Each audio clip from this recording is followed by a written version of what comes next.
সুপ্রিয় দর্শক, আপনারা দেখতে পাচ্ছেন জাহাজ ডকে উঠানো হয়েছে। আর ডকে উঠানো হয় যখন জাহাজের মেরামত করার প্রয়োজন হয় বা নিচের অংশতে মরিচে ধরে বা নষ্ট হয়ে যায়, তখন জাহাজকে অনেকটা সময় ডকে উঠাতে হয়। আপনার অনেকটা সময় কিভাবে এত বড় জাহাজকে উঠানো হয়, রেলের যে লাইন আছে সেই লাইনের উপরে প্রথম জাহাজকে ওঠানো হয়, এরপর ধীরে ধীরে টেনে টেনে উপরের দিকে ওঠানো হয় বড় সিএল অথবা লোহার কয়রা অথবা সিএল দিয়ে বা রশি দিয়ে জাহাজকে উপরে ওঠানো হয় এবং উপরে ওঠানোর পরে মেরামত করা হয়। মেরামত করার শেষে আবার জাহাজকে এই লোহার রড বা লোহার এই ইস্পাতের উপরে থেকে আবার ধীরে ধীরে পানির ভিতরে ঠেলে দেওয়া হয়।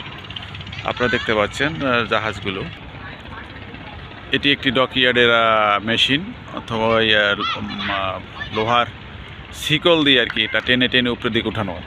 হ্যাঁ, আপনারা দেখতে পাচ্ছেন বড় বড় লঞ্চ কীভাবে ডকে উঠিয়ে ঠিক করা হয়, আবার ধীরে ধীরে এই একই উপায়ে আবার পানিতে নামানো হয় এবং ঠিক করার শেষে আবার পানিতে নামানো হয়। ঝালাই করা অথবা অন্যান্য যত কাজ আছে সবগুলোই এই ডকে বসে করা হয়। ধন্যবাদ, ভালো থাকবেন সবাই, আমার চ্যানেলটি সাবস্ক্রাইব করবেন।